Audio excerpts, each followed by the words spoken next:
വർഷ, താനൊന്ന് പെട്ടെന്ന് റെഡിയായിട്ട് വാ, നമുക്കൊന്ന് പുറത്തു പോയിട്ട് വരാം. അടുക്കളയിൽ ഭക്ഷണം പാചകം ചെയ്യാൻ തുടങ്ങവേ വാതിൽക്കൽ മുഴങ്ങിയ തൻ്റെ ഭർത്താവിൻ്റെ ശബ്ദം കേട്ടവൾ പകച്ചു നിന്നു. 2 വർഷത്തെ ദാമ്പത്യ ജീവിതത്തിനിടയ്ക്ക് ഇങ്ങനെയൊരു വിളി പതിവില്ലാത്തതായിരുന്നു. പൊരുത്തങ്ങളെക്കാൾ പൊരുത്തക്കേടുകൾ നിറഞ്ഞു നിന്ന ജീവിതത്തിൽ ഇത്തരത്തിലുള്ള നിമിഷങ്ങൾ പിന്നെ എന്ത് സ്ഥാനമാണുള്ളത്? താൻ എന്താ ആലോചിക്കുന്നത്? സമയം കളയാതെ വേഗം റെഡിയാകുക. ഇനിയിപ്പോൾ താനിവിടെ ഒന്നും കുക്ക് ചെയ്യാൻ നിൽക്കേണ്ട. ഭക്ഷണമൊക്കെ നമുക്ക് പുറത്തുനിന്ന് കഴിക്കാം. അതും പറഞ്ഞ അയാൾ അവിടെ നിന്നും അപ്രത്യക്ഷമായി. പ്രതീക്ഷയുടെ ഒരു നേരിയ കണിക അവളിൽ പ്രകടമായി. നഷ്ടപ്പെടുമെന്ന് ഭയന്നിരുന്ന ജീവിതം തിരിച്ചു ലഭിക്കാൻ പോവുകയാണോ? ഇത്രനാൾ അനുഭവിച്ച അവഗണനകൾക്കെല്ലാം ഒരു അറുതിയുണ്ടാകുവാൻ പോവുകയാണോ? അറിയില്ല. നിറഞ്ഞ ഉത്സാഹത്തോടെ തനിക്കേറെ പ്രിയപ്പെട്ട സാരി കണ്ണാടിയുടെ മുന്നിൽ നിന്ന് പലവട്ടം ഞൊറിഞ്ഞുകൊടുത്തിട്ടും അവൾക്ക് തൃപ്തിയായില്ല. ഒടുക്കം അണിഞ്ഞൊരുങ്ങി തൻ്റെ ഭർത്താവിൻ്റെ മുന്നിൽ വന്ന് നിന്നതും അയാളുടെ ഒരു നോട്ടം പോലും അവളിൽ പതിച്ചില്ല എന്നതാണ് സത്യം. യാത്രയിലുടനീളം തികഞ്ഞ മൗനം അവർക്കിടയിൽ തളം കേട്ട് നിന്നു. അയാളുടെ ഗൗരവമേറിയ മുഖഭാവം അവളിൽ എന്തെന്നില്ലാത്ത പരിഭ്രാന്തി പടർത്തി. എങ്ങോട്ടാ മനുവേട്ട നമ്മൾ പോകുന്നത്? കുറേ നേരം ആയല്ലോ യാത്ര തുടങ്ങിയിട്ട്. നീണ്ട നേരത്തെ മൗനം ത്യജിച്ചുകൊണ്ട് മങ്ങിയ പുഞ്ചിരിയോടെ അവൾ ചോദിച്ചു. ദാ സ്ഥലമെത്തി, കഷ്ടിച്ച് 1 കിലോമീറ്റർ കൂടി. അതും പറഞ്ഞയാൾ ഡാഷ്ബോർഡിൽ വെച്ചിരുന്ന ഫോണെടുത്ത് ആരെയോ വിളിച്ച് സംസാരിച്ചു കൊണ്ടിരുന്നു. മനോഹരമായൊരു റിസോർട്ടിലേക്കാണ് വണ്ടി ചെന്ന് നിന്നത്. ചെത്തിമിനുക്കിയ പുൽത്തകിടുകളും മനോഹരമായി പടർന്നു പന്തലിച്ച് തണൽ വിരിപ്പേകുന്ന വൃക്ഷക്കൂട്ടങ്ങളും ആ അന്തരീക്ഷത്തെ കൂടുതൽ മനോഹരമാക്കുന്നു. എത്ര അശാന്തമായ മനസ്സിനെയും പിടിച്ചു നിർത്താൻ പ്രാപ്തിയുള്ളൊരു അന്തരീക്ഷം. ഓരോ മരങ്ങളുടെ ചുവട്ടിലും ഭംഗിയുള്ള മരത്തടികൾ കൊണ്ട് നിർമ്മിച്ച ഇരിപ്പിടങ്ങളും മേശയും. അയാൾ അവിടെ ആരോടൊക്കെയോ സംസാരിക്കുന്ന നേരം അവൾ ആ പ്രകൃതി ഭംഗി മുഴുവനും ആസ്വദിച്ചു നിന്നു. നമുക്ക് അങ്ങോട്ടിരിക്കാം. പുറകിൽ നിന്നും അയാളുടെ ശബ്ദം കേട്ടാണ് സ്വപ്നലോകത്തിൽ നിന്നെന്ന പോലെ അവൾ തിരികെ വന്നത്. ഒരു ഒഴിഞ്ഞ മരത്തിന് കീഴെയായി പ്രത്യേകം സജ്ജീകരിച്ച ബെഞ്ചിൽ അയാളോട് ചേർന്നിരിക്കാൻ ഒരുങ്ങിയ അവളോട് തനിക്ക് അഭിമുഖമായിരിക്കാൻ അയാൾ ആംഗ്യം കാട്ടി. അപ്പോഴേക്കും ഒരു ട്രേയിൽ ഭംഗിയുള്ള ചില്ല് ഗ്ലാസുകളിൽ കൂൾ ഡ്രിങ്ക്സുമായി ഒരു ചെറുപ്പക്കാരൻ വന്നു. ചമ്മൽ മറച്ചുവെച്ച് അവൾ ആ ചെറുപ്പക്കാരനെ നോക്കി പുഞ്ചിരിച്ചു. എനിക്ക് തന്നോടൊരു ഇമ്പോർട്ടൻ്റ് മാറ്റർ സംസാരിക്കാനുണ്ട്. കുറേ വട്ടം ആലോചിച്ചതിന് ശേഷമാണ് ഞാൻ ഇങ്ങനെയൊരു തീരുമാനമെടുക്കുന്നത്. താനിതിനെ വൈകാരികമായി മാത്രം ഉൾക്കൊള്ളരുത്. അയാളൊന്ന് നിർത്തി. എന്താ മനുവേട്ട? അവളുടെ ആശങ്ക കൂടി വന്നു. എങ്കിലും എന്തിനേയും നേരിടാൻ മനസ്സിനെ പാകപ്പെടുത്തി. നമുക്ക് ഈ ബന്ധം അവസാനിപ്പിക്കാം. ഇതിനെ മുന്നോട്ട് കൊണ്ടുപോയാൽ ശരിയാകില്ല.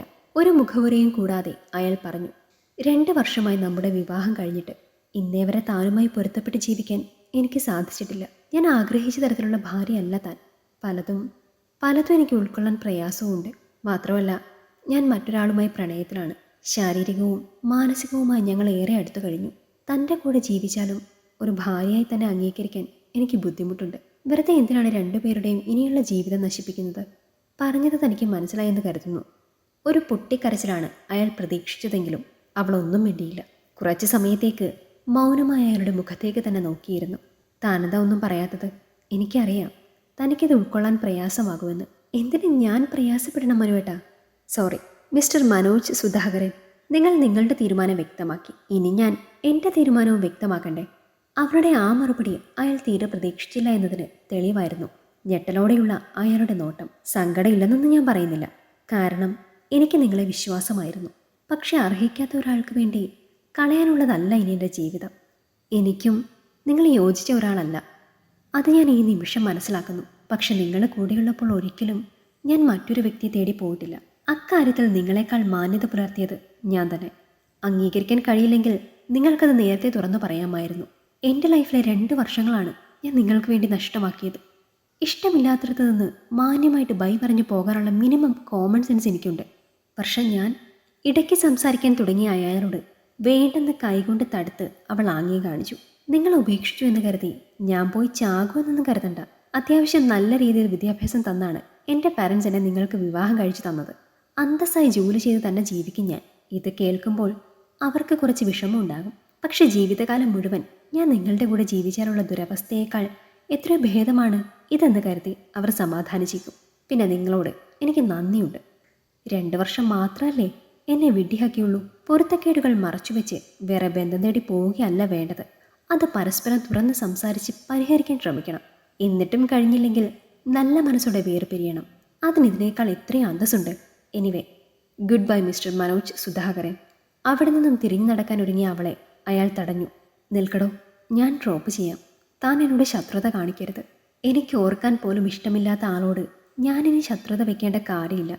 തനിച്ചു പോകാൻ എനിക്കറിയാം. വിവാഹമാണ് ജീവിതത്തിലെ അവസാന ഘടകമെന്ന് ഞാൻ കരുതുന്നില്ല. എനിക്ക് ചെയ്തു തീർക്കാൻ ഒരുപാട് കാര്യങ്ങൾ ഇനിയും ബാക്കിയുണ്ട്. Best of luck. തിരികെ നടക്കുമ്പോൾ എന്തുകൊണ്ടോ അവളുടെ ഉള്ളു പിടഞ്ഞു. എങ്കിലും ഒരിറ്റ കണ്ണുനീർ പോലും വീഴാൻ അവൾ അനുവദിച്ചില്ല. പുരുഷന്റെ കീഴിൽ തൊഴുതു വണങ്ങി ജീവിക്കേണ്ടവളാണ് പെണ്ണെന്നുള്ള ചിന്താഗതി തന്നെ പിച്ചിച്ചീന്തി എറിയപ്പെടണം. അവൾ അവളായി ജീവിക്കട്ടെ, സ്വന്തം സ്വപ്നങ്ങളിലേക്ക് പറന്നുയരട്ടെ. ഈ കഥ നിങ്ങൾക്കിഷ്ടമായെങ്കിൽ ലൈക്ക് ചെയ്യൂ. നിങ്ങളുടെ അഭിപ്രായങ്ങൾ കമൻ്റായി രേഖപ്പെടുത്തൂ. കൂടുതൽ കഥകൾ കേൾക്കാൻ ഈ ചാനൽ സബ്സ്ക്രൈബ് ചെയ്യൂ.